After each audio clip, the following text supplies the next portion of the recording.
açúcar ou algo parecido com mel. Experimente tomar banho de chuva, conhecer a energia do céu, a energia dessa água sagrada nos abençoa da cabeça aos pés.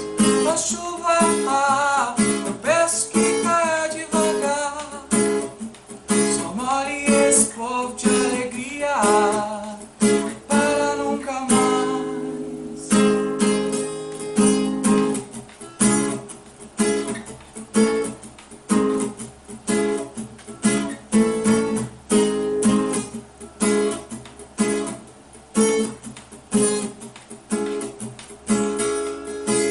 Tem dias que a gente acorda com medo do escuro,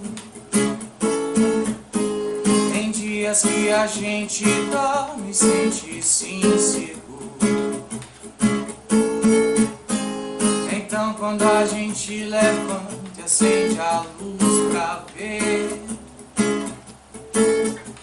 percebo que já tenho tudo, só falta você.